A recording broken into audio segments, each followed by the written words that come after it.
ladies and gentlemen of all ages, boys and girls. Thank you for tuning in to yet another episode of Angry Meat Production. We appreciate you coming in and letting us be a part of your lives week in and week out. We hope to do our best to present you with something that your eardrums delight in. Whether you're looking at us on YouTube or Rumble, or listening to us on Spotify, Google, or Anchor, or any of the other podcast services that we are currently on or trying to get on, we thank you. And if you don't mind, at the end of every episode, stop by, leave us a comment, leave us a like. If it asks for 5 stars, we'll take 5 stars, even if you don't like us. 5 stars are what it's all about. With that being said, we hope you enjoy our attempt to make our advocation our vocation. Ladies and gentlemen, let the games begin. Welcome, Angry Fable. Today on What the Hell, we're going to talk with Todd. How do you pronounce your last name?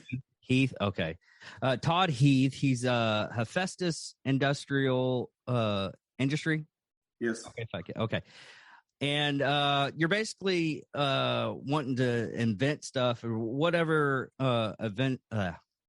products have you invented so far? There goes the needing caffeine part. Yes, caffeine's important. Yeah. What is it? Was in the military the most saying nicotine, caffeine, and ibuprofen? Yes, that keeps us moving forward. Oh, yes. So go ahead and tell us about yourself and tell us about your company. Okay. Me and myself, I graduated from Texas A&M as an oceanographer. Worked in the oil fields for a while. I was also in the Army and did that for 5 years active, 5 reserves, and been to Iraq a few times. And now I still work for the government and as a physical scientist. And my side business is Hephaestus Industries. I basically did a patenting licensing agreement with NASA on their excavator rovers that they designed and built.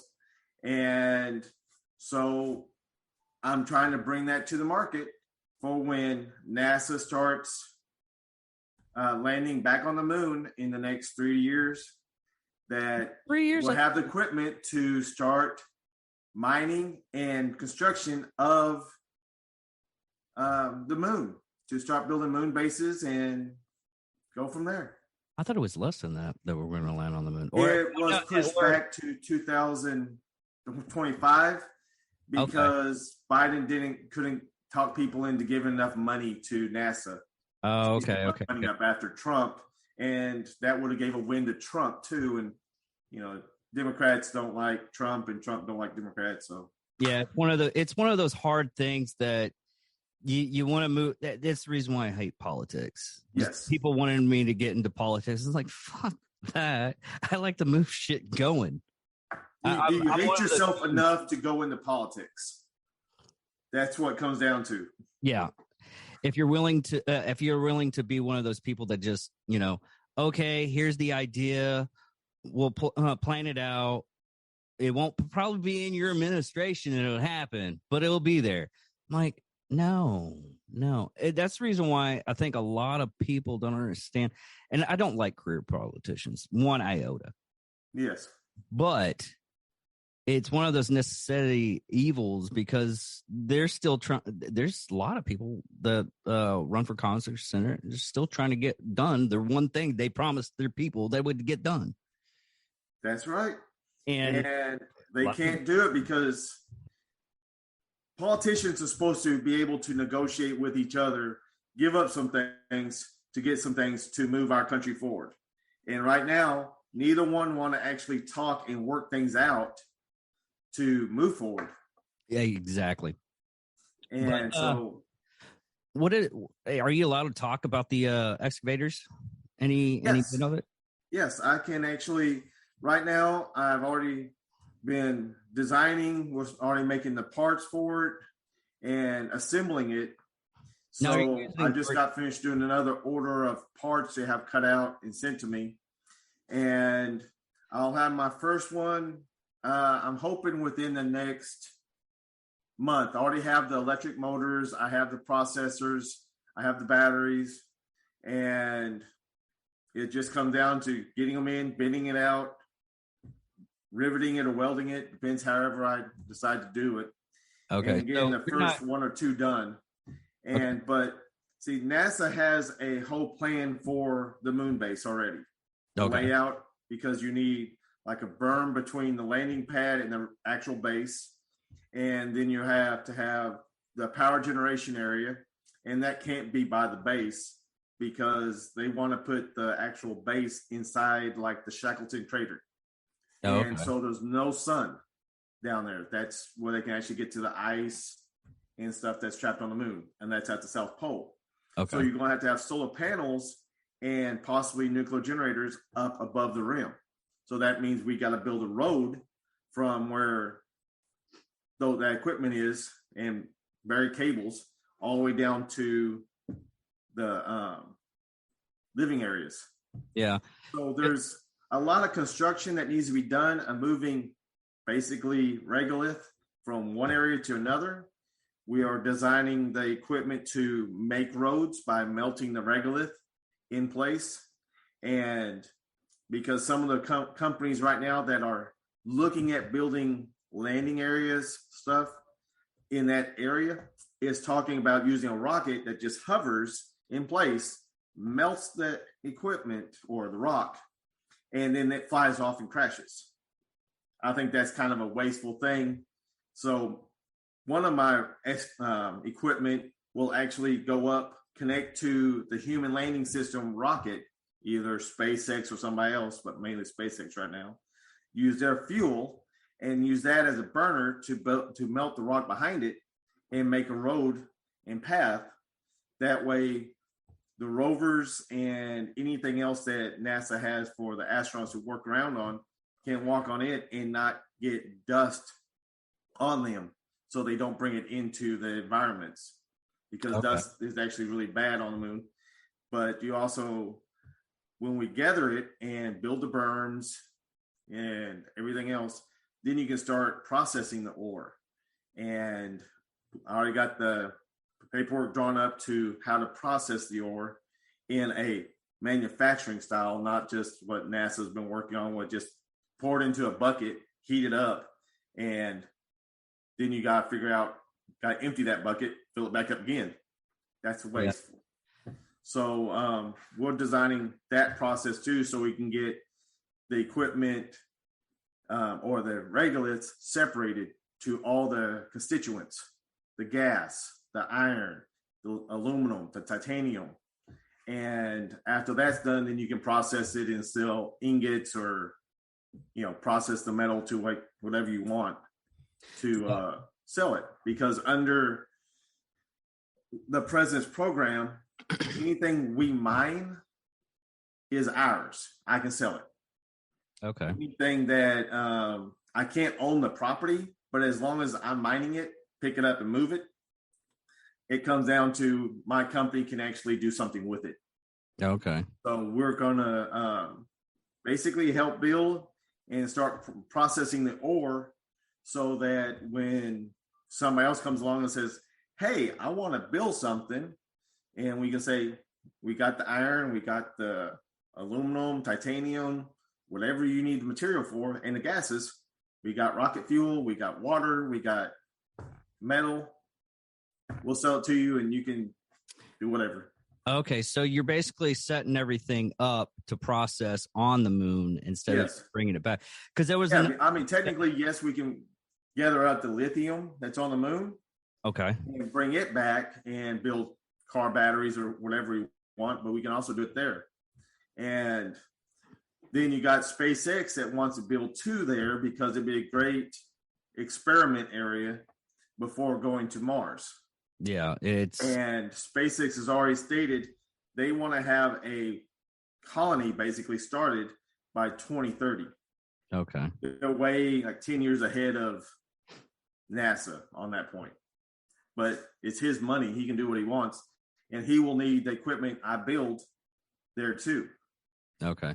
So yeah, because I was looking over the economics part of it right now, because a lot of people were speculating, and this is like back in the day, because I got in this trope of that whole the G.I. Joe movie where they had the tungsten rod shoot down and everything like that, and it would take $10,000 per pound to ship out, but they're trying to get it down to $100 per pound. SpaceX, if they work it out, will probably get down to probably $10. Yeah. So you're not getting all this material and everything to bring it back to Earth. You're getting all the material to build a base on the moon. Now, so it would be a little bit, from what I understand and I speculate, it's going to be a little bit easier. I mean, you got the rotation of the moon around the Earth, but it's a better jump from the moon to Mars. I mean, it's basic logistics. Because you'll spend the same amount of fuel roughly to go from Earth to the moon as Earth to Mars. Yeah. There's not too much difference in the cost to get your Delta V and stuff. And if you're not in any hurry, it's actually faster if we go from Earth, spin around the moon, take a gravity assist, go slingshot down to Venus, take another gravity assist, and go to Mars. It's quicker using the fuel we have. When you start throwing in other exotic drives like ion drives and nuclear drives, then it changes that calculations. Even the Dr. White, his proposal that he created recently and got, came out in, I think it was May of this year. Dr. Harold White. I think it was May or April. I was like in between. It was like the end of April and beginning of May where he came that out. Yeah. So there was so many different things when he came out. Says, "Oh, while I was working on the Casimir effect for DARPA, I accidentally found this," and he ended up showing that a warp field bubble was created in the thing, and that actually means if he can get the money to fund it. And because the company he works for now, or not company, it's charity, has this COO of SpaceX working with them. Yeah. So it's actually a nice little effect, but that is the faster than light travel. Yes. So technically, us from Earth to Mars in 15 minutes. Yeah.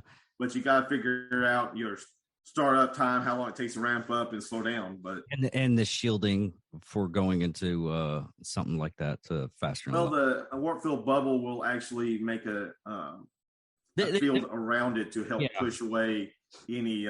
There's that theory, and there's also there's that theory, and there's another theory of having the ship itself being able, like the SR-71 Blackbird. Mm-hmm. If anybody knows, the SR-71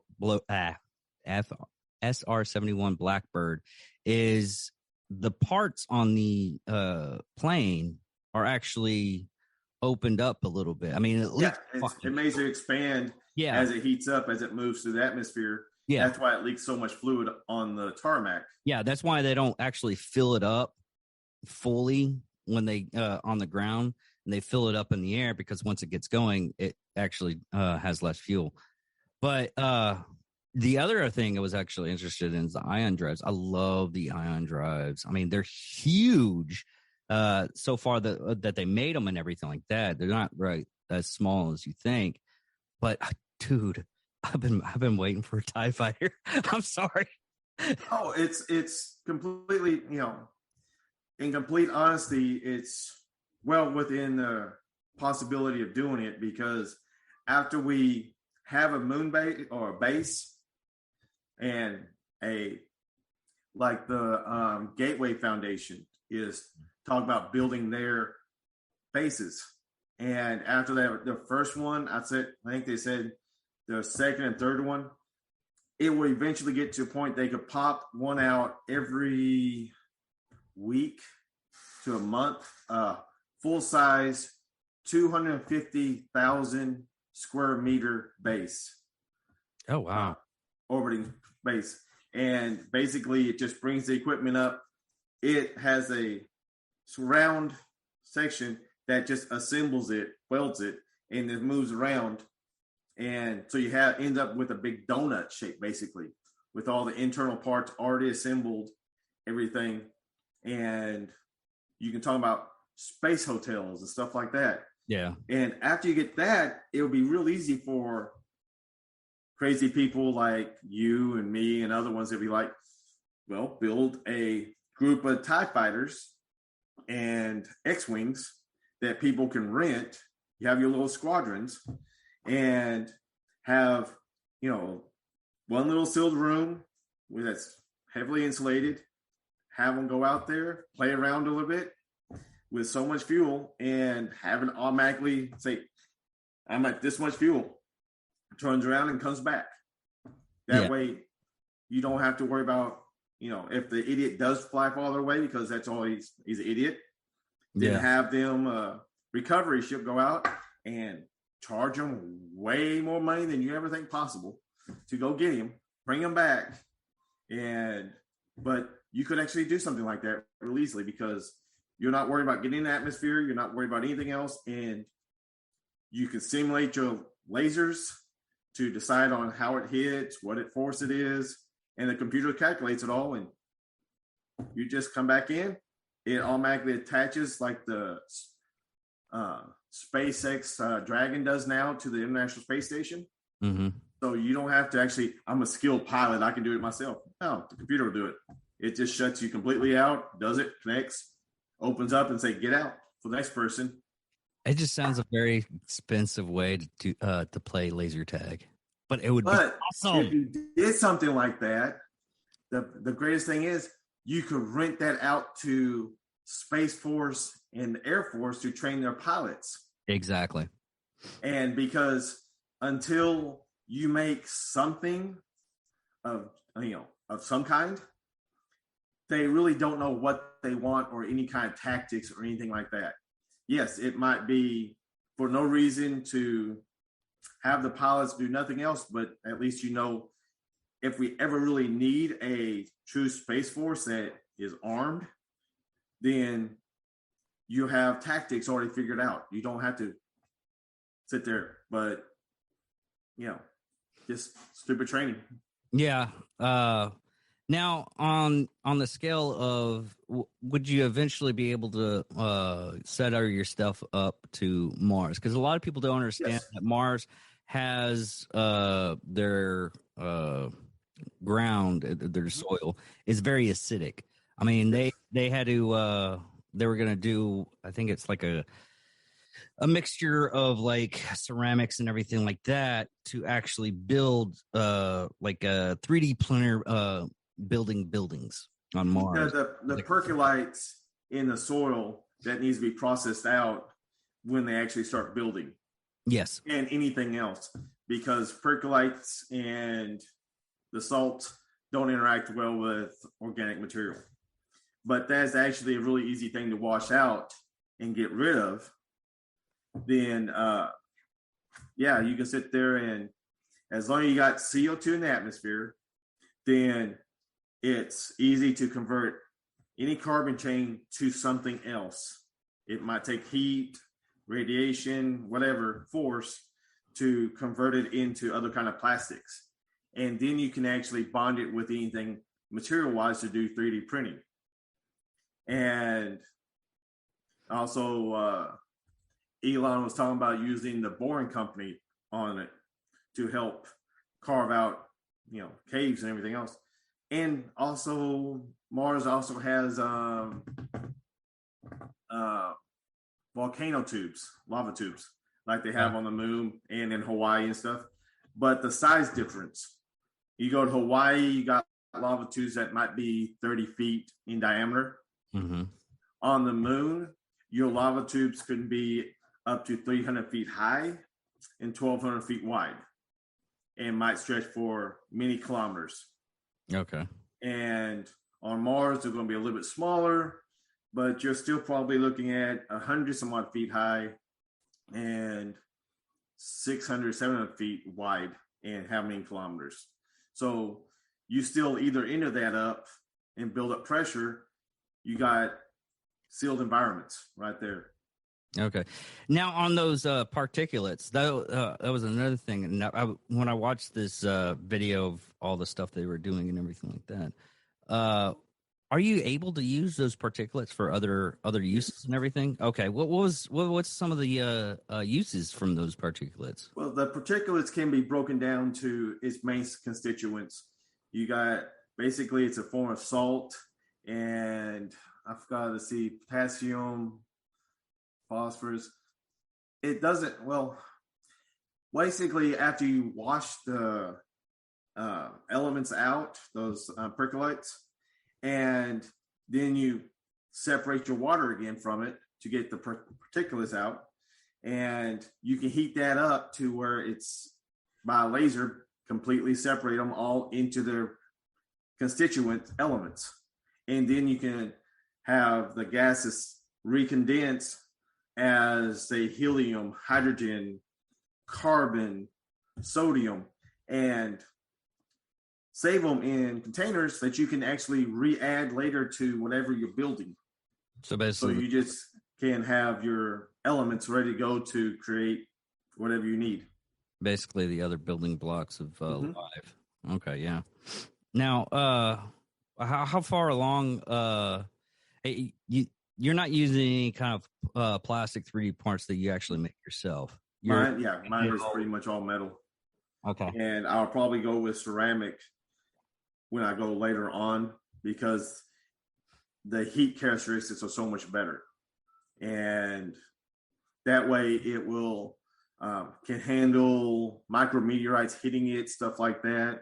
I also are working with another company that is actually making ballistic armor that wants to cover my rovers with that and to help them hold up. Okay. And it shows that in that way they can show off their equipment and show how well it holds up. They just need to work on making sure it handles the extreme heat and cold. And because that breaks down on some ballistic material. Yeah, because some of the ballistic ceramics and everything like that, we it's the reason why we didn't use ceramic that much ceramics, like the dragon scale armor and everything like that. That was supposed to be the best armor that we have, is because it would I forget if either the packaging or the heating elements from like certain things didn't hold. Yeah, because under extreme cold they become extremely brittle, and that's what it was. You have one hit and you take out the whole pad. Yeah, exactly. And if it's too hot, then you might actually get it to separate. So you have to have a insulation layer, pretty much like the ceramics, to go over the top. True ceramic rock, not just the ballistic, like what you had, to go over the top. That way it stays in the shade and it stays cool all the time. Yeah. You would much rather have it cold than hot. Okay. Now, on certain instances to where you're going to have to repair the rover and everything like that, are you going to make it to where it's going to be like a swap out type deal? Or yes. Okay, cool. I'm going to basically make it as robust and as stupidly simple as possible. Unlike most engineers that like to overdo everything. Well, yeah, I'm used to working in the oil field and the army and stuff. And if you can make it extremely robust where it can take a beating and keep working, that matters more than, I would like it to get to the point like what Tesla is doing with their front end and rear assemblies, where it's just casting at one piece at one time. Yes. And the one that way it takes 30 seconds to assemble most of the parts. And if I can do something like that, that means most of my costs will go into just the battery alone. And it will break down it'll break it down to enough that you can say they're expendable. Yeah. And until we actually have a working moon base, there's no point to have something that needs to be serviced anytime soon. So if we can take like 100 up there, and by the time the astronauts get there, we only have 50 working, then we can have one of the astronauts trained up on the equipment, or NASA or whoever's leasing the equipment from us can pay one of our employees to go up there and service the equipment. Okay. And fix all the problems with it, get everything up and running, and then have them fly back. Okay. So that was another thing. I mean, if you have only like 50 working, how easily would it be to just swap the components to the other machines? Well, if you say you start out with 100 and you got down to 50, the probability is that some of them were hit by a micrometeorite that took out a motherboard, or hit by something that took out a electric motor. So you could technically, the odds of it being hit in the same spot every single time is extremely low. So you could easily just say, hey, we don't need to haul any parts up there. We just take the parts and scavenge them off, and you can probably get everything back up to running within, 80, 90 of them at one time, until you can start taking extra parts. Okay. But with Starship's capability of taking 125 tons to low Earth orbit, get refueled, and go farther, or the newer one that they're talking about that could end up being a stretched one that can do 225 tons to low Earth orbit, and then refuel and go to the moon and land, you're talking about a lot of them, because I'm figuring our rovers will probably be less than 1,000 pounds. And if they can assemble them there, just basically pull it up, push it onto the gear, pop a pin in, and the wheels are on. Mm-hmm. Something that simple. Then you can stack them really dense. And, technically you could take I guess you say a storage one, or a supply vessel, or one that does a 225 tons. You could land it, completely drop off 220 some odd rovers that will work 16 hours a day, and then take 8 hours to charge the batteries back up.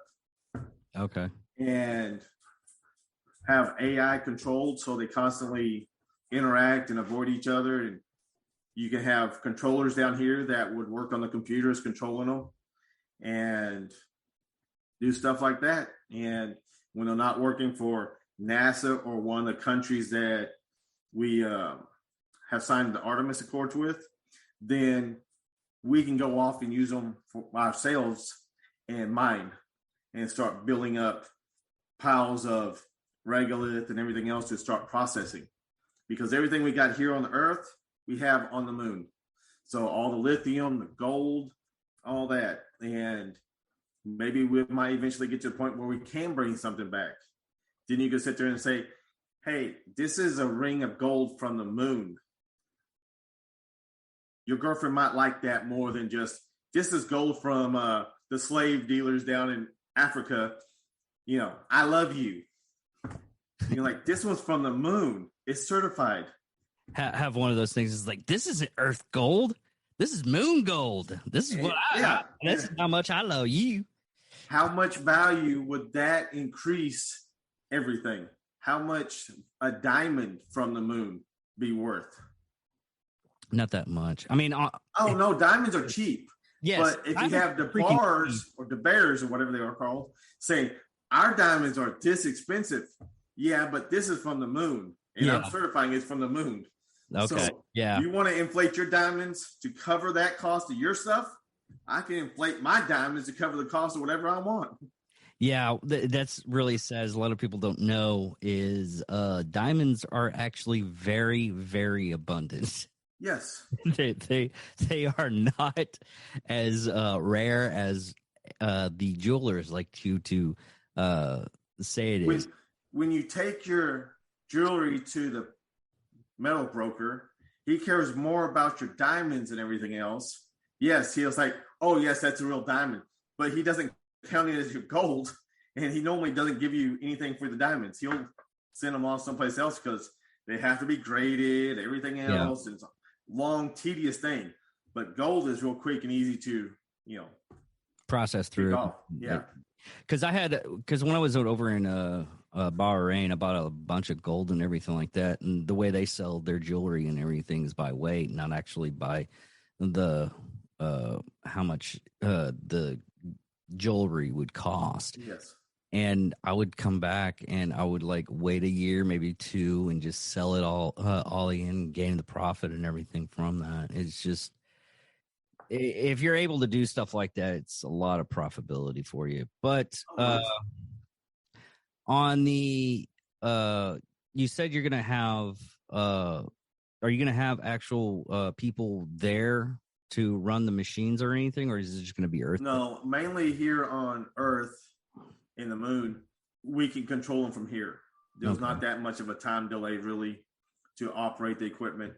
And you if we have AI systems, stuff like that. Are they going to have satellites set up to where it's going to, because back in, what was it, Apollo 11? They had like a blackout to where you couldn't get a signal and everything. Yeah, because how the moon goes around, and like when it gets over the Pacific, at the time, there was very few stations that were pointing up in the Pacific, so they didn't really have like contact with Apollo and stuff like that.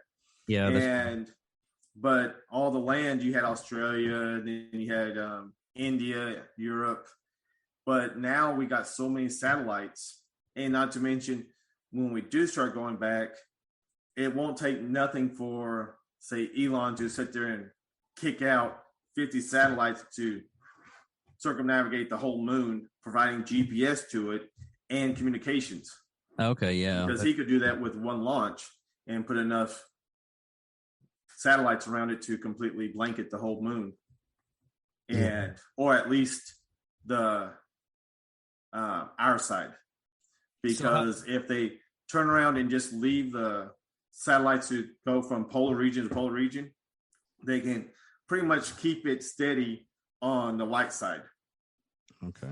Because the dark side, if we don't send any really major satellites there to go over it, it makes a great antenna or great place for telescopes, radio telescopes, and any kind of size telescope we want, we can put on the moon facing outwards. And you don't have to constantly edit your pictures to take out satellites running through the screen as the astronauts taking their pictures of the night sky like they do right now. Okay. Now, on what you said, there was the signal that was delayed. Are you going to have like a more or less I mean, we have it now more or less, but are you going to have like an AI to where it just sets up to? We're already working on the software for that. And so the programmer, battle buddy I have, he's working on that at his side job, basically, just doing that. And I'm doing all the mechanical part and the wiring, and he's doing the software part of it to get controlled. And I figure we'll probably have like 6 or 7 different styles of rovers to do different kinds of construction work and mining. And so some of them might not be used very often. Some might get used a lot. And then when it gets to the point where Elon is going to Mars and there is a group of people already there, then yes, we will probably end up hiring people that do crew rotations to Mars or pay people that's already there to control the equipment. Yeah. And then it will because with it being on that planet, you could actually start mining the equipment, build more rovers and other equipment, because mine it, process the metals, and start really building up.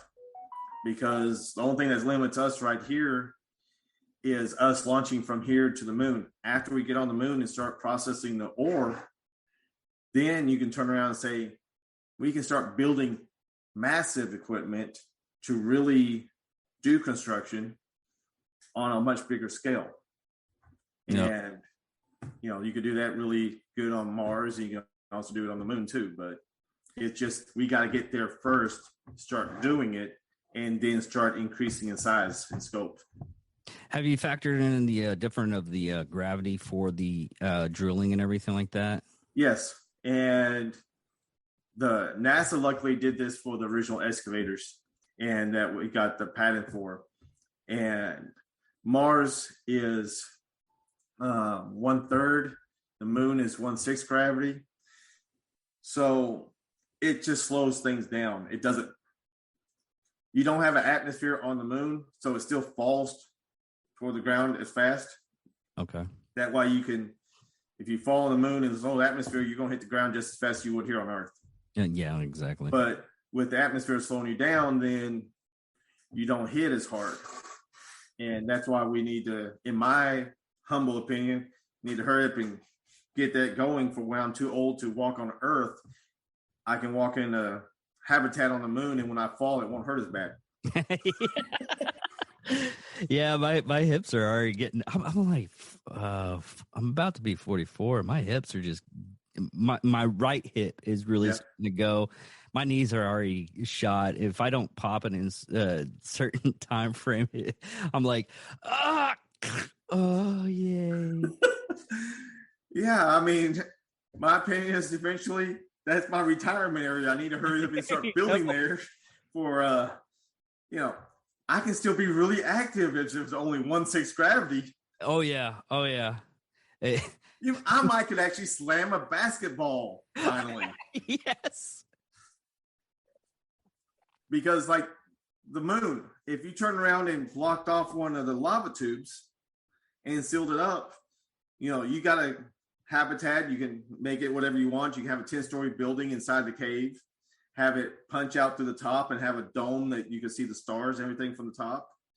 And then another part of it, you can actually use it for storage of gas.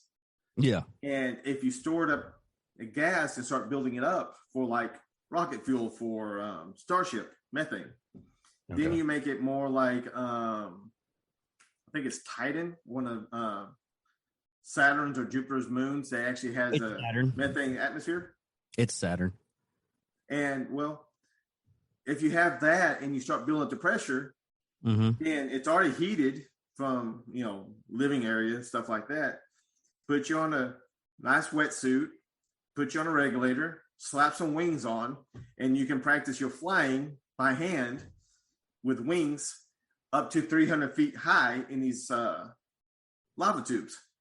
Oh, yeah. And okay, yeah. You can practice your soaring and flapping of the wings and everything else and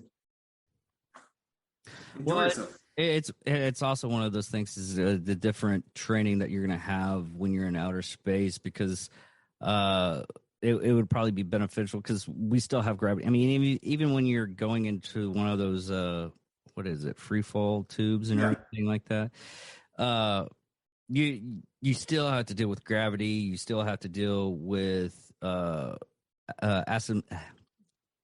trying to be smart by using this word, atmospheric pressure and weight. That's right. But when you're dealing with stuff like that, you really don't have to worry about, and you can actually more simulate to a flight. Because you can actually, in those lava tubes and stuff, you can actually simulate pressure we have here on Earth really well. And you can even increase pressure to make it where you can actually put some wings on and flap around like a bird and something as dense as water. And you can, basically swim like a fish too. And it's just, how dense of gas you have to get what effect you want. Do you want to fly like a bird or do you want to swim like a fish?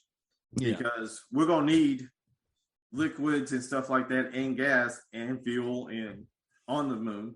So why not just take those areas, seal them up, and make habitats and then storage areas and take advantage of the storage areas. Say, hey, let me practice my flying skills for, take the Space Force there and say, y'all going to Ganymede or Titan, so practice your flying skills. Yeah. Or you can act like Buck Rogers when they had them flying around. Yeah. And the only reason why I know it's Saturn for that Titan moon and everything was because of Eureka TV series. I was like, oh, I know that one.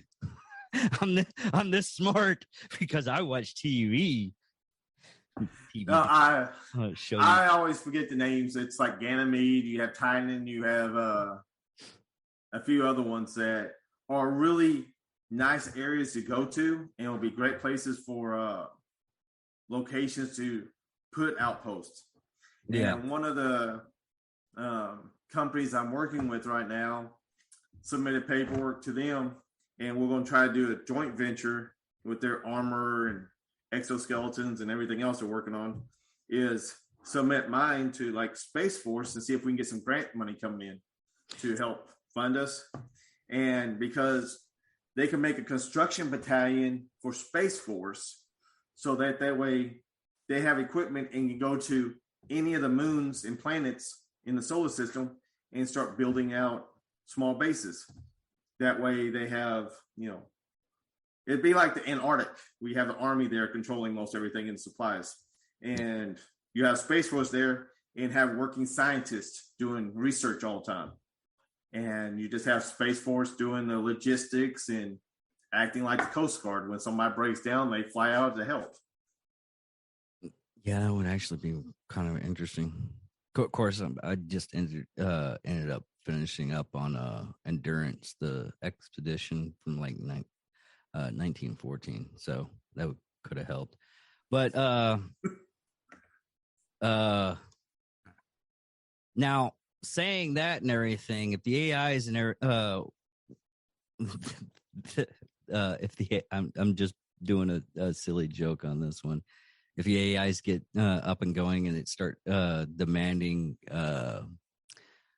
subversion to the human clan and everything like that, and the robots, you are taking those kind of precautions so you don't have like a robot army up there on the moon, right? Depends. Are the robot army working for me? Ah, dude, no. Yeah, Todd. Can't be doing that. I'll be with you. Take over the whole moon. Yeah. It's mine now. It's my backyard. Hey guys, I forgot to tell you, it's my moon now. What makes you think that? Dude, really? I wonder what the legality of that would actually be. Technically, there is no legal thing on that, because as a government entity, I can't control anything. I can't own property. Yeah. As an individual, technically, I can't own anything. Anything I process and make mine is mine. But that's just what, like the mining equipment, getting up dirt, moving it, and making metal and stuff. But there's also technicality is, if nobody's willing to stand up and take it from me, exactly. It's mine. Yeah. It's one of those. Have you ever read this thing called Sun Tzu and How to Be a Warlord? I think you have not yet. But no, I mean, like my company, if I can get it right, I want to have the profits, not all of it, but some, going to St. Jude's cancer awareness and also veterans charities, kind of like Black Rifle Coffee, and all that, and give back to the community. Now, I might have a bunch of angry veterans working with me, constantly cussing me out, and that's fine with me. As long as you do your job, I don't care. But no, I really don't think that the AI part of it is, if it's for what we use, what would the rovers do? Slowly chase you down with the buckets, trying to grind you up? I mean, yeah. There's not yes, you're not going to be running real fast on the moon, but I ain't going to be doing a whole lot of. I mean, there's just not much I can really do. I ground and fuck people up. It's mine now. There's just nothing going on. I can be as ruthless as it wants, but technically, a couple of good sledgehammer swings, and it ain't going to have a power supply with no solar panels on it. I know, right? But I just pictured someone just a knife on one. They got solar panels, and you start walking away, and it just till it runs out of power. Well, a lot of people are scared of that, but we don't have the what was it? Oh man, I just had the thought of it because Well, we got the general AI that is actually being used with Tesla cars for driving. yeah, but And you have to have like a very high quantum processor, I think it's called. yes, you can Like have that, or you can actually have processors that's neural linked together. And yeah, that's right. the processors all, instead of having one communicate with another one to another one, it's more like a spider web where this one can talk to any of the chips, and it's directly linked to it. So it's a really big mess of wiring, kind of like your brain. It's basically a hive mind type Yes. deal, like those little processors each communicate, and it can process a lot more. That's more like what the Dojo chip is that Tesla's building, and other ones are building right now, because I haven't read anything about that. More processor speed and more accumulation at one point. The quantum entanglement and chips, those are great and everything, but right now they still have to be super cooled. Yeah. Well, if you have your stuff in space, wouldn't it be a little bit easier? Well, you still have a hot sun that blows down on it. So it goes from negative 170 Celsius to 120 degrees Celsius. So you got about, 290 degree change in Celsius. That is a big swing. Yeah. So it won't take much to little bit of heating up, and your quantum computer is just dead for a while. It has to reboot. Yeah, that is true.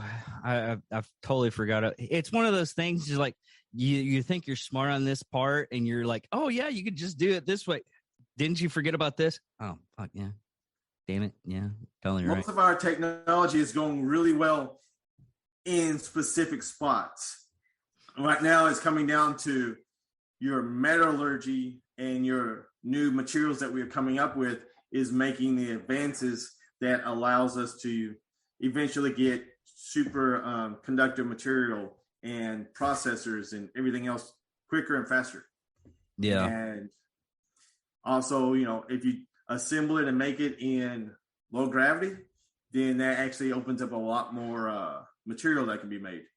Because like fiber optics made in space is better than fiber optics made on Earth, because you can make it more rounded. You got less pits and around the edge of it. It's smoother and it's more conformed, because if it's made here on Earth, even you got the outside atmospheric pressure pressing on it, then you have gravity, so you're going to have one little bead that's a little bit thinner, one's a little bit wider, so that can cause fluctuations in your signal as it goes along.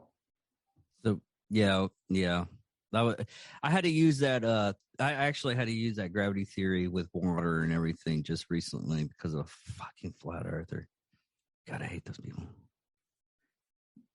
I was like, yeah, drop a droplet of water. What does it do? Oh, it makes it round. So in space, what does it do with the droplet of water? Well, it makes it round. It just centers around itself, and depends on how much atmospheric pressure, depends how big that little water pocket is, and it won't move. It'll just, and if you're got air conditioning and stuff like that, like on the International Space Station, it's going to fluctuate. Yeah. But if you actually didn't have any of that and just had a complete sealed container, you're not going to have that problem. It'll just be a completely round sphere, and probably one of the most perfectly circumference materials there is at the time. Yeah. I guess that's about it. I mean, we're shooting on an hour and everything like that, so we can go ahead and call it here. This is Todd Heath, working with Hephaestus Industries. Sorry, my brain's not working. Go ahead and let everybody know where you can get in contact and everything like that. And our website is hephaestusindustries.com. I have the email. We are also on Instagram and Facebook. I have basically it falls under my name right now. And I have 3 employees, None of us getting paid right now, but we're working at it. That's pretty much my podcast right now. Everybody helps me. No. Someone gets like $10 every time they help me out. So only because of food. But no, we that's all we. After we get the first couple of rovers built and can show them off, we'll probably do a crowdsourcing and to raise more funds, including things with military unit coins. And that way, if you see me at the airport, when Hephaestus takes off and you catch me, depends which coin, say, hey, you owe me a beer. I'll buy you a beer. You got the more advanced coin, I'll buy you a meal. Whatever it takes to get us going. And I'll probably load up all my vehicles, all my rovers into the vehicle and go down to SpaceX and park it out in front of SpaceX and let them run wild to get, Elon Musk's attention and say, these need to go on the first human landing system that goes to the moon just before we can test it out. And because right now, if we can, I think they're going for $4,000 an ounce of material. If you get regolith and bring it back, NASA's paying $4,000 an ounce, I think. Oh, wow. And we can end up possibly getting like 180 pounds of materials in both buckets if they could actually bring it back. Yeah. But they'll probably just leave it there. So, but hey, if we can test it and see what works and what's better, and we can modify it before we actually go 100% in, that would be amazing. All right, buddy. We can only test so much here on Earth with the atmosphere and the gravity, and we can't change those. Okay. Yeah. All right. Well, I'm Dave Dickerman. I'll let y'all thank you all for listening and watching, whatever you're getting our podcast through, and I'll talk to you guys later. Thank you for watching. Love you guys. Bye.